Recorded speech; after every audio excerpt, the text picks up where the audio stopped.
Dengan adik lapar. Program-program menarik menanti anda di TV2 sempena sambutan Ma'al Hijrah. Anak-anak kau ke, laki kau ke, rumah kau ke, pandai-pandai lah kau nak hidup. Jangan nak susah kaku pula. Tu anak Yam tau. Jangan lagi Yam. Yam yang lahirkan dia. Mak tak bagi kat siapa-siapa tak. Yam suruh mak jaga kejap je, Mak. Apa yang aku dah buat selama ni dengan keluarga aku, ya Allah. Kalau satu hari nanti jumpa ayah, jangan benci dia.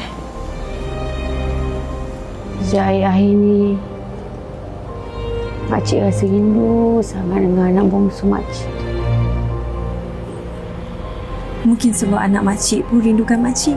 Madani dihayati, Umbah diberkati daripada kami di TV2.